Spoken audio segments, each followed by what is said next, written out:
오늘 본문 말씀 시편 147편 13절에서 20절 8구절의 말씀 자리에서 일어나셔서 말씀을 경외하는 마음으로 자리에서 일어나셔서 저와 한 목소리로 합독하시도록 하겠습니다. 시편 147편 13절에서 20절의 말씀입니다. 시작. 그가 내 문빗장을 견고히 하시고 내 가운데에 있는 너의 자녀들에게 복을 주셨으며 내 경내를 평안하게 하시고 아름다운 밀로 너를 배불리시며 그의 명령을 땅에 보내시니 그의 말씀이 속히 달리는도다. 눈을 양털같이 내리시며 서리를 재같이 흩으시며 우박을 떡 부스러기같이 뿌리시나니 누가 능히 그의 추위를 감당하리요. 그의 말씀을 보내사 그것들을 녹이시고 바람을 불게 하신즉 물이 흐르는도다. 그가 그의 말씀을 야곱에게 보이시며 그의 율례와 규례를 이스라엘에게 보이시는도다. 그는 어느 민족에게도 이와 같이 행하지 아니하셨나니 그들은 그의 법도를 알지 못하였도다. 할렐루야. 주님, 속히 달리는 주님의 말씀이 우리의 삶에 역사하기를 기다립니다. 빠르게 달리시고 속히 일하시고 호련히 일하시는 주님의 말씀의 성취와 주님의 말씀의 능력을 우리가 파수꾼과 같이 기다리오니 우리의 삶 가운데 말씀을 알게 하시고 말씀으로 증명하여 주시고 말씀으로 역사하여 주옵소서. 그렇게 하실 주님께 감사드리며 예수님의 이름으로 기도합니다. 아멘. 자리에 앉으셔도 좋습니다. 오늘 이 시편 147편의 본문 말씀으로 여러분들과 나누고 싶은 설교의 제목은 속히 달리는 주의 말씀을 기다리라. 속히 달리는 주의 말씀을 기다리라 라는 제목으로 여러분들과 말씀 나누기 원합니다. 오늘 말씀 전하면서 여러분들에게 책 소개 하나 해드리기 원합니다. 오늘 이 말씀의 일부를 정말 제가 이 책을 보면서 굉장히 또 이 마음 가운데 준비하게 됐던 건데 여기 저희 이 스티커 붙여 있는 거 보시면 아시겠죠? 제가 정말 좋아하는 책입니다. 여러 번 읽은 책이고, 우리 밥소르기 목사님의 불굴의 기도라는 책이 있어요. 우리 밥소르기 목사님 책은 일단 두껍지 않습니다. 그리고 읽는 게 어렵지 않아요. 굉장히 평이한 글로 써주시지만 그 안에 굉장한 깊은 진리가 있는, 그리고 스토리텔링이 뛰어나신 그러한 목사님이십니다. 그래서 요 밥소르기 목사님의 불굴의 기도, 예수전도단 출판사에서 나온 책인데 꼭 이 책들은 다 한 번이 아니라 두 번, 세 번씩 여러분들의 삶에 놀라운 도전이 될 거예요. 그래서 여러분들이 이 책은 구입하실 수 있는 분들 구입하셔서 제가 우리 단톡방에 올려드리겠습니다. 한번 읽어보시면 너무 좋을 것 같아요. 그리고 지금 이 밥소르기 목사님을 좀 한국에 초청하려고 몇몇 목사님들과 함께 지금 이메일을 주고받고 있는데, 그래서 저희 교회에 한 3일간 좀 집회를 하려고 합니다. 그래서 우리 10월 달이나 12월 이 두 달 중에 한 달로 결정될 것 같은데, 그래서 여러분들 기대하심으로 우리 밥소르기 목사님 온라인 집회를 통해서 우리 교회에 놀라운 돌파가 있었죠. 그때 막 열흘씩 금식하시면서 할렐루야. 그래서 이번에는 아마 금식 메시지는 안 들고 오실 것 같아요. 너무 겁먹지 마시고 그래서 우리 교회에 3일 집회, 그리고 그 다음 주에 우리 예배자 컨퍼런스 3일 집회, 이런 식으로 함께 몇몇 목사님들과 좀 기획하고 있는데, 여러분들 기대하시면서 이 책 다들 한 번씩 읽어보시기를 바랍니다. 오늘 이 본문 말씀을 보니까 시편 147편 15절에 뭐라고 합니까? 그의 말씀이 속히 달리는도다. 속히 달리는도다. 하나님의 말씀은 속히 달린다라고 말합니다. 빠르대요. 할렐루야. 하나님은 우리 각자에게, 그리고 지금 이 시즌에 우리 교회 공동체에게 주신 여러 약속의 말씀들, 또 예언의 말씀들이 있죠. 근데 이런 질문을 한번 해보고 싶습니다. 속히 달린다고 했는데 왜 이렇게 더디 이루어지는 것 같을까? 이런 질문들 많이 하시죠. 주님이 주신 기도 제목들, 하나님이 우리에게 주신 약속들, 막 예언 사역을 통해 받았던 마음들, 아니면 설교 메시지를 통해 내게 주셨던 감동들, 아니면 교회 차원으로 선포한 말씀들, 내가 기도하면서 주님 앞에 붙든 하나님의 이 성경 기록된 말씀들, 분명히 속히 달린다고 했는데 왜 이렇게 더디 이루어지는 것 같을까? 하나님이 진짜 우리에게 마치, 죄송한 말씀이지만 말장난같이 주님에게는 하루가 천년 같고 천년이 하루 같다 그래갖고 이게 지금 더디 이루어지는 것인가? 도대체 이게 왜 그럴까? 이런 질문들 다들 갖고 계시지 않습니까? 매년 연초만 되면은 막 뉴 시즌이다, 막 돌파가 이 코너만 돌면 있다. 그런데 그 코너는 왜 이렇게 큰 걸까? 우리 이런 기둥 코너가 아니라 막 저만한 이 막 그런 코너일까? 왜 그럴까? 이런 생각들. 속히 달리는 주의 말씀의 성취, 이것을 기다리고 이것을 위해 기도하고 이것을 붙든다는 것은 도대체 어떤 의미일까? 이 뉴 시즌에 여러분들과 그 말씀을 좀 나누고 싶습니다. 오늘 이 시편 147편, 물론 뭐 핸드폰으로 보신 분들도 있지만 책으로 보신 분들은 이렇게 딱 이 끈을 끼워 놓으시고 우리 하박국 2장을 한번 펴보도록 하겠습니다. 하박국 2장, 이 말씀도 찾으셔서 함께 좀 읽으시면 좋을 것 같아요. 하박국 2장 1절에서 3절 세 구절의 말씀입니다. 하박국 2장 1절에서 3절의 말씀, 다 찾으신 분은 아멘으로 화답해 주시겠어요? 아멘. 우리 하박국 2장 1절에서 3절 읽어보도록 하겠습니다. 시작. 내가 내 파수하는 곳에 서며 성루에 서리라. 그가 내게 무엇이라 말씀하실는지 기다리고 바라보며 나의 질문에 대하여 어떻게 대답하실는지 보리라 하였더니 여호와께서 내게 대답하여 이르시되 너는 이 묵시를 기록하여 판에 명백히 새기되 달려가면서도 읽을 수 있게 하라. 이 묵시는 정한 때가 있나니 그 종말이 속히 이르겠고 결코 거짓되지 아니하니라. 비록 더딜지라도 기다리라. 지체되지 않고 반드시 응하리라. 아멘. 이 말씀에서 뭔가 이상하다, 이건 좀 말이 안 된다, 어떤 구절일까요?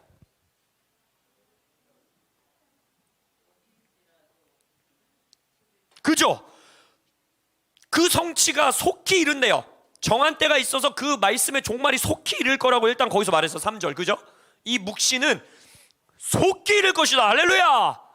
근데 그 똑같은 구절에 뭐라 그래요? 더딜지라도 기다리라. 뭐지 이게? 거기서 끝나도 이상한데 또 있어 뒤에 뭐래요?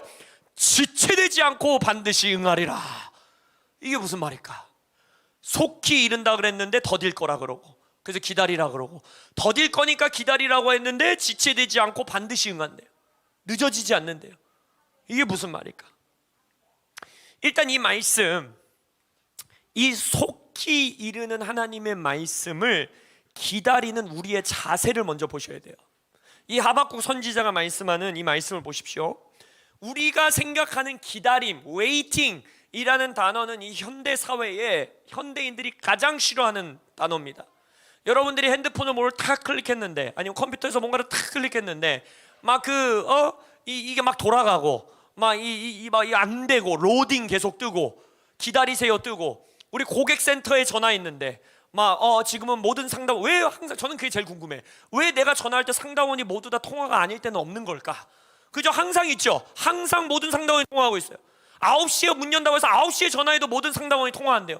이 사람들은 도대체 그러면 무슨 월드컵 티켓 경쟁하듯이 기다리고 있었던 건가? 알 수가 없어요. 그죠? 그 기다림 너무 싫어요.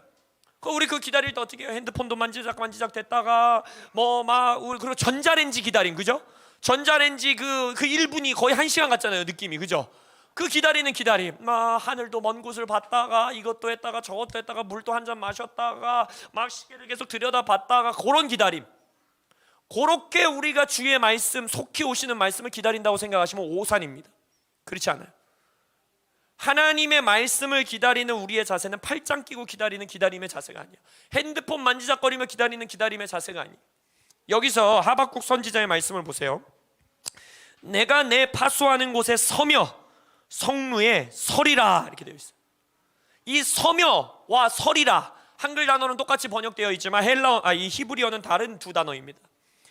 근데 두 단어 다 무슨 의미냐면, 내가 서다 라는 뜻은요, 감당하다, 참다, 마음을 정하다 라는 뜻이에요. 참아내다. 근데 서리라 라는 단어는 뭐냐? 견디다, 그리고 여호와 앞에 서다 라는 뜻이에요. 마치 코람데오 같은 단어. 그리고 뭐라 합니까? 서서 그가 내게 무엇이라 말씀하실지 기다리고 바라보리라 되어 있어요. 그죠? 여기서 기다리다 라는 히브리 원어의 뜻은 뭐냐면 파수하다, 망을 보다, 자세히 먼 곳을 응시하다, 이런 뜻이에요. 그 다음에 그 기다리다는 뜻이고, 바라본다는 뜻은 뭐냐? 모든 집중을 다하여 뭔가를 바라보니까, 마치 그 과학 현미경 바라보는 것처럼 바라보다. 그리고 나타나고 증명되다라는 뜻이 있어요. 자, 그럼 요 말씀을 다, 요 한 문장, 지금 하박국이 내가 하나님의 말씀을 기다린다, 하나님이 내가 기도했을 때 거기서 어떻게 응답하시니 그 음성을 내가 기다린다 라는 이 태도를 보면요, 어떤 기다림입니까? 핸드폰 만지작거리면서 언젠가 이 말씀이 이루어지겠지, 언제쯤이면 이 말씀이 이루어질 수 있을까, 그런 기다림이 아니에요. 이 기다림은 뭡니까? 하나님 앞에 선다라는 것, 주님의 임재 안에서 벗어나지 않기 위하여, 하나님의 존전에서 벗어나지 않기 위하여 적극적으로 씨름하는 기다림이에요. 또한 망을 본다라는 것, 파수한다라는 건 뭐예요? 적군이 오지 않을까? 아니면 우리가 기다리는 소식이 오지 않을까? 여기에 다들 군대 갔다 오신 우리 남자 성도님들 다 아시잖아요. 거기 우리 보초 서는데 졸면 어떻게 돼요? 그냥 엄청나게 혼나는 거죠, 그죠? 보초 설 때 졸면 안 되는 거예요. 망을 보는 자는 절대 졸 수 없어요. 총 내려놓고 그냥 일일이 망고 이렇게 기다릴 수 없는 거예요. 완전 무장하고 어떠한 대비에도 되어 있고 5분 대기조가 아니라 진짜 1초 대기조와 같이 거기에 서서, 심지어는 이 전방에선 총을 겨누고 적이 오지 않나? 아니면 이때 당시에는 우리의 성에 소식을 가져와야 되는, 좋은 소식을 가져오는 그러한 우리의 이 소식을 가져오는 자들이 오지 않나?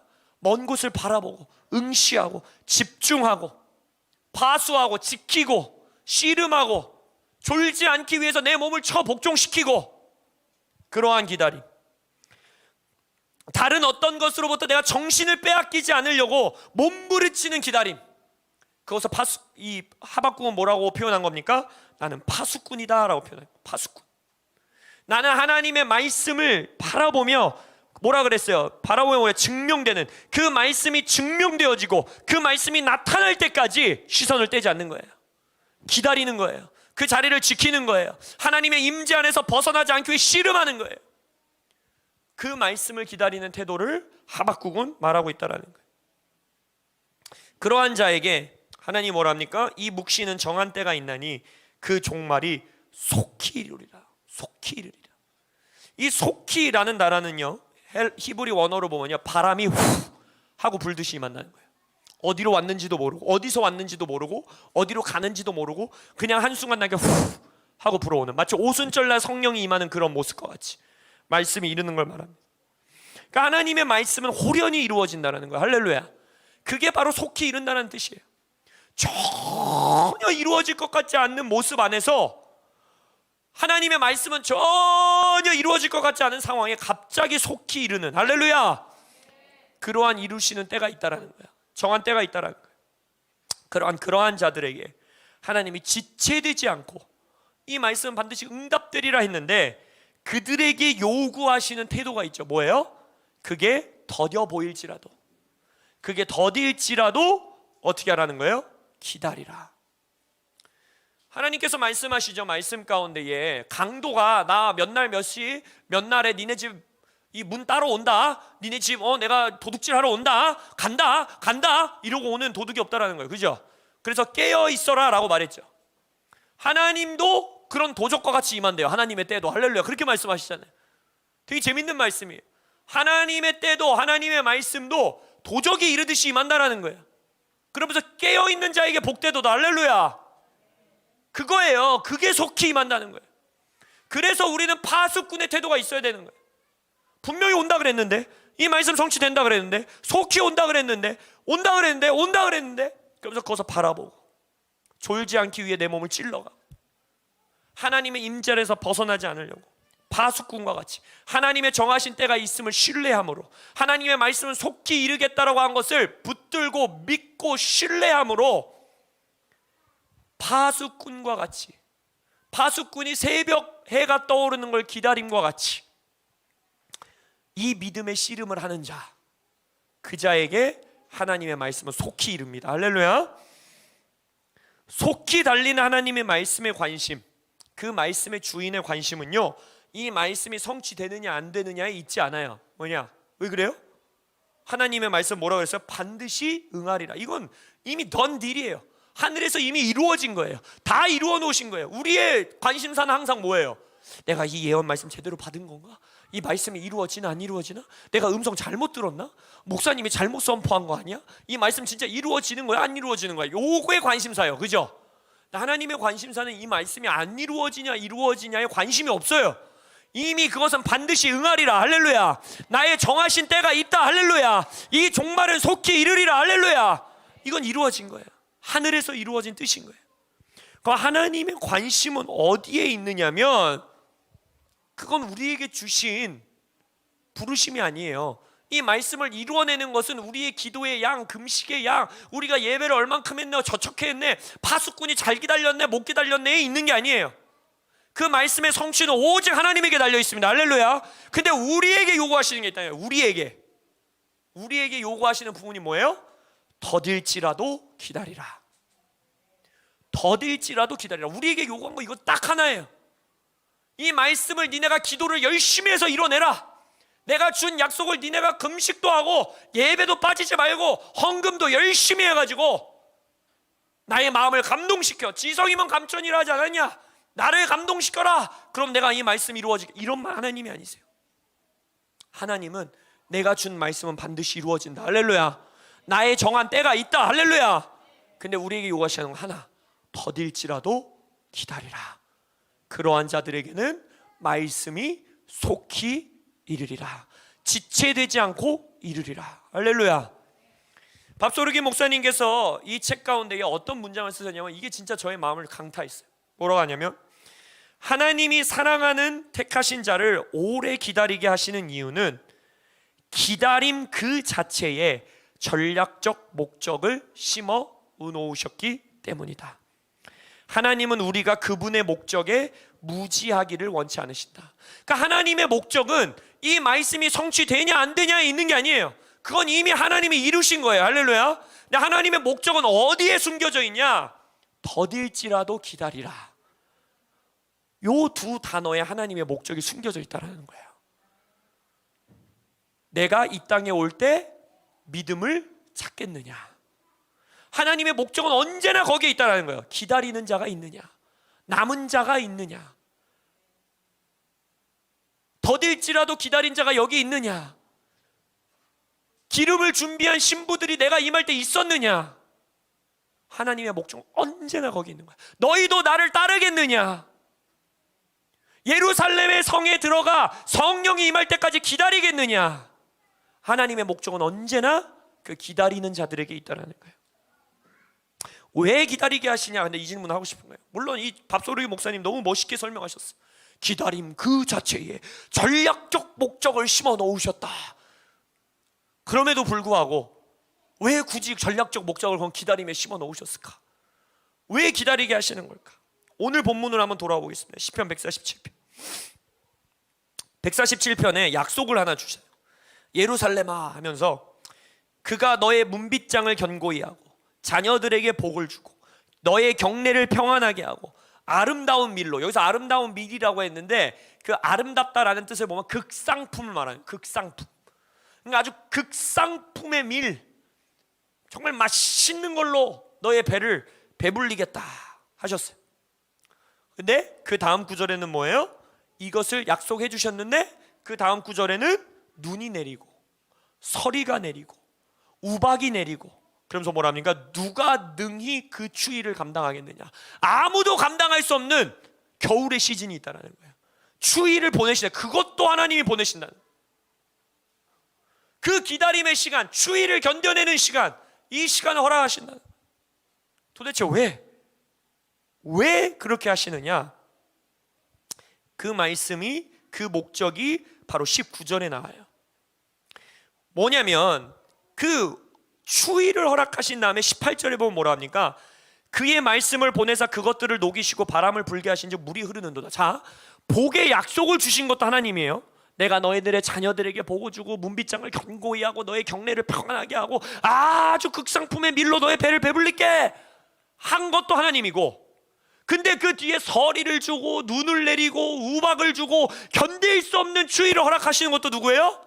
하나님이고, 그 다음 구절을 보니까 그것을 녹이시고 그 눈을 물로 흐르게 하시고 바람을 불게 하시고 봄바람을 보내주시고 그것도 누구예요?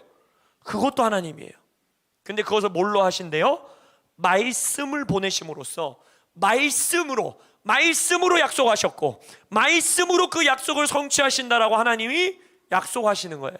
그러면서 우리에게 왜 이 추위의 기다림을 시즌을 주시는지를 나의 말씀으로 너희들의 그 얼음을 녹일 거야. 말씀으로 약속해 준 그 약속, 너희들에게 준 내 말씀으로 준 예언, 이 겨울의 시즌을 통과해서 기다리게 해서 그걸 녹이고 그 말씀을 이루는 것도 내 말씀이야.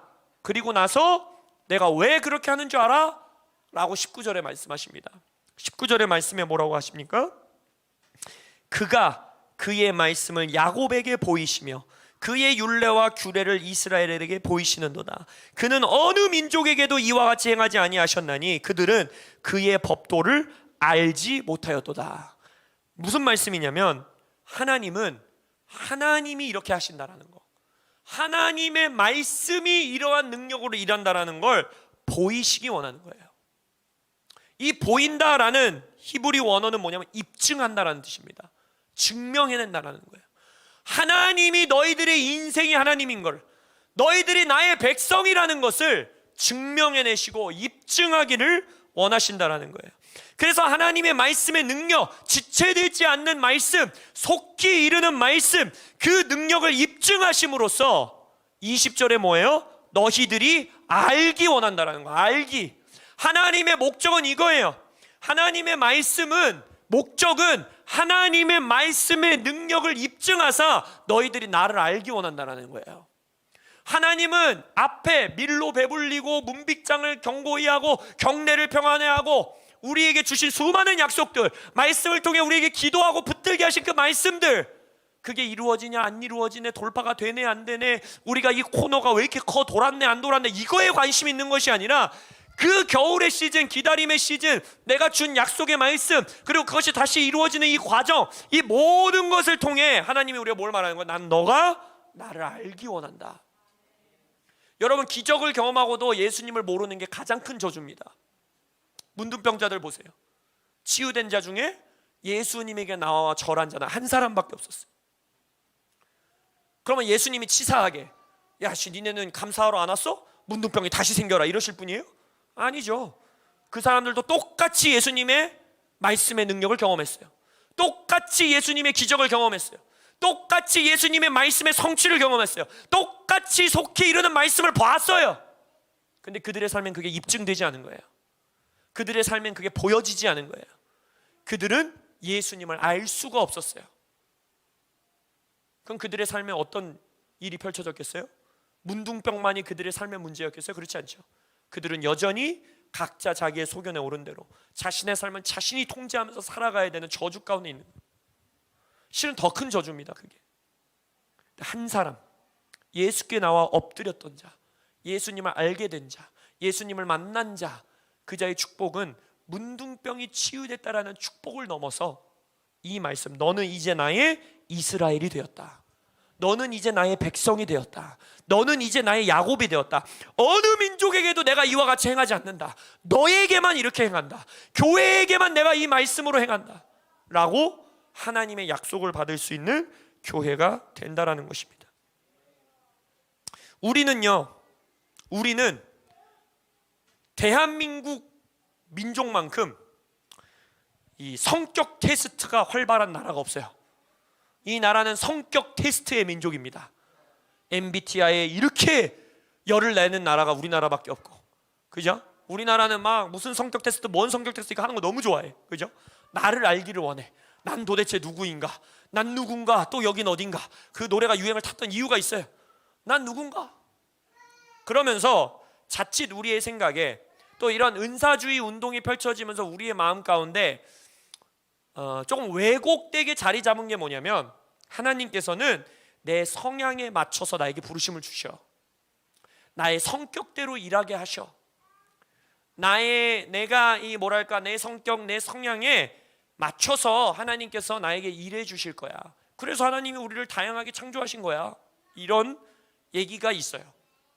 어느 면에서 이게 맞는 얘기 같지만 성경에서 성격에 맞춰서 일한 하나님의 백성들을 찾아보면 몇 명 되지 않아요. 거의 없다고 생각하시면 돼요. 기드온을 보세요. 에스더를 보세요. 하나님은 우리의 성격 맞춰서 일하시는 분이 아니에요. 하나님은 오히려 말씀을 주시고 기다림의 시즌을 주시면서 우리에게 말씀하시는 것이 뭐냐? 너의 감정, 너의 생각, 너의 태도, 너의 성향, 너의 성격을 내가 준 말씀에 정렬시키라는 거예요. 에스더가 뭐라고 합니까? 내가 왕에게 어떻게 나아갑니까? 나 나가면 죽는 겁니다 라고 말하는 에스더에게 모르드게가 엄청 차가워 보이는 말을 하잖아요. 뭐라 그래요? 너가 안 하면 하나님이 딴 사람을 들어서 그 말씀에 정렬된 사람을 세우실 거야. 너도 죽을 거야 라고 말해요. 뭡니까? 내 상황, 내 조건, 내 환경, 나의 두려움, 내 성격, 내 성향. 하나님은 이 겨울의 시즌을 통해 우리에게 말씀하시는 게 뭐예요? 내 말씀이 말씀인 걸 너의 삶에 입증해 주겠다. 나의 말씀에 목숨을 걸어라. 나의 말씀에 너의 삶을 드려라. 네 성격도 맞춰라. 네 환경에 그것도 맞춰라. 다 맞췄을 때 뭐라고 합니까? 너는 나를 알게 될 것이요, 너는 내가 다른 민족에게 행하지 않는 일을 보게 되는 나의 사람이 되겠다 라고 약속하시는 것입니다. 청년들이요, 특히 청년들, 이 세대 속지 마세요. 하나님은 우리의 성격을 건드리지 않는 분이 아니에요. 하나님은 우리의 성향을 건들지 않은 채 너는 이걸 잘하는구나, 너는 이 특기가 있구나, 이걸 통해 내가 너를 사용할게. 물론 하나님이 그렇게 일하시는 부분도 있죠. 근데 더 깊은 차원으로 들어가면 반드시 하나님이 여러분들의 성격을 건듭니다. 하나님이 반드시 여러분들의 성향을 건드려요. 왜? 기다림의 시즌을 통해서 말씀에 여러분이 정렬되기를 원하시는 거예요. 우리는 지금 우리도 모른 채 이 개인주의의 사회에 살면서 너무나 나에게 말씀을 맞추는 인생을 살고 있어요. 이건 누구나 겪어야 되는 씨름입니다. 내가 말씀에 나를 맞추는 삶, 나의 말씀에 정렬시키는 삶, 내 감정, 내 생각, 내 환경, 지금 내 환경이 그거 어떻게 내 말씀에 올인할 수 있어? 지금 나와 같은 재정의 상황에 내가 어떻게 거기에 뛰어들 수 있어? 어떻게 헌신할 수 있어? 이 모든 것 하나님께서 반드시 도전하십니다. 서리와 우박과 견딜 수 없는 추위의 시즌을 기다리게 하십니다. 그리고 나서 뭐라고 합니까? 내가 너에게 입증해 준다. 그리고 다른 민족에게 행하지 않는 나의 역사를 너는 맛보아야 될 것이다. 그게 약속인 거예요. 또 하나, 하나님께서 우리를 기다리게 하실 때 왜 기다려야 하는가? 왜 우리가 파수꾼의 자리에서 벗어나지 말아야 하는가?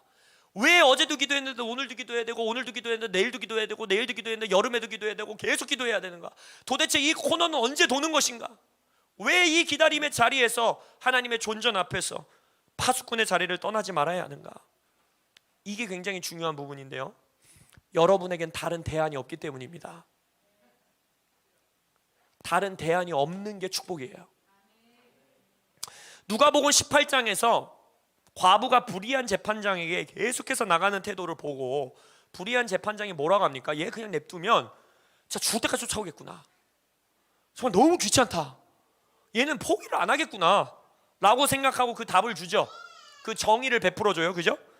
근데 이 과부의 울부짖음이 그 불의한 재판장에게 너무나 강렬할 수 있었던 이유, 그 불의한 재판장에게 야, 얘는 진짜 포기 안 하겠구나, 정말 이 목사님 책에서 나오는 불굴의 여인이구나, 진짜 멈추지 않겠구나 라고 생각하게 할 수 있었던 이유가 뭔지 아세요? 과부에게는 아무리 그가 악한 재판장이라고 할지라도 이 재판장이 유일한 그의 문제의 정의를 펼쳐줄 수 있는 유일한 해답이었기 때문이에요. 다른 재판장이 있었으면 그 재판장한테 갔겠어요? 나한테 잘해주고 나한테 착하게 해가지고 나에게 더 좋은 판결을 내려주는 판사가 있어서 그 판사에게 가서 내 정의의 문제를 해결할 수 있었으면 굳이 이 정말 못된 판사에게 찾아갔겠냐고요. 그러지 않았다는 거죠. 얘 아니면 내 삶에 답을 줄 수 있는 사람이 없는 거예요. 그래서 낮이고 밤이고 가는 거예요. 이 인생이 축복된 인생입니다. 문제는 뭔지 뭐냐? 제가 말씀드리는 건 여러분들의 삶의 기다림의 시즌 가운데 어려움이나 낙심이나 질문이나 심지어는 분노나 이런 게 없어야 된다라고 말씀드리는 게 아니에요. 성경 인물들도 기다리는 시즌에 엎어지고 뒤집어지고 다 했어요. 막 기도는 막 이걸로 증명하셨다가 여기서 짤 테니까 저쪽에 가서 증명해 주시고 막 별의별 거 다 하잖아요. 괜찮아요. 그걸 말하는 게 아니에요. 우리가 여기서 말씀하고 있는 것은 그럼에도 불구하고 왜 안 이루어질까? 왜 지체될까? 왜 더딜까? 이런 질문들이 있음에도 불구하고 끊임없이 파수꾼의 자리를 벗어나지 않는 거, 그게 왜 그러냐면 하나님의 말씀 말고는 나의 삶의 창조의 능력을 가져다 줄 대안이 없다라는 믿음이 있으셔야 돼요. 하나님의 말씀 말고는 내 삶의 정의를 펼쳐내실 다른 대안이 없다라는 믿음이 있으셔야 합니다. 그 자는 엎어지고 뒤집어져도 다시 파수꾼의 자리를 떠나지 않아요. 절대 헌신을 포기하지 않아요. 절대 그 자리를 벗어나지 않습니다. 대안이 있는 삶이 저주예요, 여러분. 선택이 있는 삶이 저주입니다, 여러분. 이 시대에 시대적 메시지는 뭐냐면요, 네가 선택하는 거야. 다른 사람이 너희들에게 선택권을 주는 게 아니라 네가 주체적으로 선택해야 되라고 말하지만, 여러분, 그 삶이 저주입니다. 여러분의 삶에 대안이 많은 게 저주예요. 그래서 다윗은 뭐라고 고백합니까? 나의 영혼이 잠잠히 하나님만 바라며 나의 구원이 그에게서 나오기 때문에 오직 그만이 나의 반석이요 나의 구원이요 나의 요새시니 내가 크게 흔들리지 아니하리로다. 어떤 상황에도 크게 흔들리지 않을 수 있는, 말씀이 더디에 올지라도 계속해서 기다리고 굳건히 설 수 있는 유일한 힘은 어디서 나오냐? 하나님이 내 오직이어야 돼요. 하나님이 나의 오직이어야지만, 하나님의 말씀의 성취 아니면 내 삶에 소망이 없어야지만 우리는 그 자리를 벗어나지 않을 수 있고 더딜지라도 기다리는 민족이 될 수 있는 것입니다. 여러분, 왜 우리가 관계 안에서, 교회 안에서, 성도들 사이에서 상처받고 또 말씀이 더디 이루어진다고 낙심되고, 또한 내 삶에 필요가 있고 내 삶의 환경과 조건이 있는데 교회에 주어진 그 말씀에 헌신하고 나의 삶을 완전히 올인하고 교회 공동체 가운데 내가 내 몸을 내어드리고, 이런 것이 왜 부담되고 귀찮고 두렵고 상처받을까 무섭고, 왜 말씀에 올인하고 싶은데도 여전히 내 삶의 필요 때문에, 내 삶의 문제 때문에 그러지 못하는가? 끝에 가서 보면요, 정말 나의 감정, 생각 이런 거 다, 과거에 있었던 경험 이런 거 다 걷어내고 결국 우리 마음의 뿌리에 무슨 생각이 있는지 아세요? 이건 저에게 사는 설교예요. 저에게 외치는 메시지예요. 뭐가 있는지 알았어요? 그 뿌리 끝에 말씀 말고도, 말씀에 헌신하지 않고도, 말씀에 올인하지 않고도 내 삶이 사라지는 거예요. 이게 저주예요, 여러분. 미지근한 신앙생활을 해도, 기도의 자리를 내가 조금 덜 지켜도, 하나님의 말씀에 헌신하지 않아도, 기도에 목숨 걸지 않아도 내 삶이 사라지는 거예요. 예, 여전히 어렵죠. 여전히 힘들죠. 근데도 죽지 않고 사라지는 것 같은 거예요. 내 삶이 하루하루 그냥 지속되는 것 같은 거예요.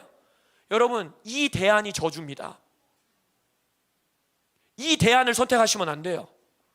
그래서 예수님은 말한 거예요. 미지근한 건 내가 뱉어낼 거다. 뱉어내 주시는 게 은혜입니다, 여러분. 할렐루야. 미지근한 채로 예수님이 입에 붙들고 계시는 게 저주예요, 여러분. 그러나 예수님 말하는 거예요. 내가 그거 뱉어낸다. 회개할 시간을 주신다는 거예요. 되돌아 올 수 있는 은혜를 우리에게 허락하신다는 겁니다. 그래서 여러분들 기도하셔야 돼요. 극단적인 기도를 드려야 됩니다. 하나님, 주의 말씀의 성취가 아니면 살 수 없는 곳으로 나를 밀어내 주십시오라고 기도하셔야 돼요. 하나님의 말씀의 성취가 아니면 마치 목마른 사슴이 숨을 헐떡거리면서, 와, 나 이제 진짜 저거 있으면 죽겠다, 나는 그 자리로 나를 몰아넣어 주십시오라고 기도하셔야 돼요. 그 자리가 복된 자리입니다. 왜냐? 그 자리에서는 하나님의 말씀이 아니면 안 되기 때문에 먼 곳을 응시하면서 파수꾼의 자리를 지켜요. 언제 속히 임하실까? 언제 지체되지 않고 이 말씀이 이루어질까? 말씀에 집중할 수 있는 기도 아니면, 주님의 손길이 아니면, 그 말씀의 성취가 아니면 답이 없습니다. 대안이 없습니다 라고 파수꾼의 자리를 지킬 수 있는 그러한 복을 구하시길 예수님의 이름으로 축복합니다. 오늘 말씀은 실은 저에게 전하는 말씀이에요. 저에게도 순간순간 이런 생각들이 올라와요. 아니, 하나님, 5층에서 26층 날아간다면서요. 아니, 하나님, 우리 교회 안에 가난의 영이 끊어진다면서요. 아니, 하나님, 우리 교회를 통하여 가정을 회복하신다면서요. 이러한 질문이 나오는 거는요, 괜찮아요. 하나님이 그거 가지고 우리에게 정죄하지 않으세요. 그러나 그때에 하나님은 이 말씀을 증명하실 거야. 나에게 이 말씀을 보이실 거야. 할렐루야. 입증하실 거야. 나는 더딜지라도 기다릴 거야. 왜? 이 말씀의 성취 아니면 소망이 없기 때문에. 이 말씀의 성취가 아니고 나에겐 다른 대안이 없기 때문에. 그냥 미지근히 살아가는 삶을 저주인 걸 알기 때문에 주님, 오늘 하루도 더딜지라도 내가 파수꾼에 섭니다. 청년들이요, 또 저에게 말하는 거예요. 나 스스로에게도. 여러분, 한 발 빼고 신앙생활 하지 마세요. 그게 진짜 저주예요. 그 대안이 완전 저주입니다. 다른 대안을 선택하실 수 있는 게 저주예요. 그 저주에서 벗어나시길 예수 이름으로 축복합니다. 말씀에 올인하지 않아도 조금 힘들고 조금 어렵지만 사라져지는 인생이 저주입니다. 여러분, 그 삶을 벗어나세요. 헌신은 특별한 청년이 하는 게 아닙니다. 헌신은 특별한 성도 몇 명이 하는 게 아니에요. 말씀 아니면 내 삶에 소망이 없구나 라는 걸 깨달으면 헌신하게 돼 있어요. 말씀의 성취 아니면 내 삶에 다른 길이 없구나 라는 것을 깨닫죠. 헌신해서 재판장을 찾아갑니다. 헌신해서 우리의 선한 재판장인 하나님께 끊임없이 나아갑니다. 그래서 여러분 질문하셔야 돼요. 특히 청년 세대에 질문해야 됩니다. 진짜 하나님의 말씀 아니면 내 삶에 대안이 없나? 진짜 내 스스로 이 말을 믿고 있나? 하나님의 말씀이 아니면 내 삶에 소망이 없고 대안이 없고 다른 선택지가 없다라는 걸 지금 내가 믿고 있나? 이 질문을 해야 돼요. 만약 그 질문에 잘 모르겠다, 아니면 안 그런 것 같다 라는 대답이 여러분들의 마음속에 있다면요, 구해야 돼요. 나를 그 파수꾼의 자리에 데려가 주십시오. 하나님의 말씀이 나의 성례에 이르지 않고서는 나에게 소망 없음을 깨달아 알 수 있는 그 자리로 나를 몰아넣어 주십시오 라고 기도하시는 우리 청년들과 모든 성도님들과 또 제가 되기를 예수님의 이름으로 축복하며 선포합니다. 우리에겐 대안이 없습니다. 여러분, 하나님의 말씀이 속히 이룰 것인데 그 속히 이르는 말씀이 더딜지라도 오늘도 기다리시는 여러분들 되시길 예수 이름으로 축복합니다. 파수꾼의 자리를 벗어나지 않는 여러분들 되시길 예수님의 이름으로 축복합니다. 그들에게 반드시 하느님은 그의 말씀을 입증하십니다. 우리에게 그 말씀을 보여주십니다. 그리고 다른 민족에겐 행하지 않으시는 하나님의 역사를 우리에게 행하시며 우리에게 하나님을 깨달아 알게 하실 것입니다. 이 소망으로 기뻐하시고 오늘도 파수꾼의 자리를 지키시는, 속히 이르실 하나님의 말씀을 기다리시는 여러분들 되시길 예수님의 이름으로 축복합니다. 아멘. 기도하겠습니다.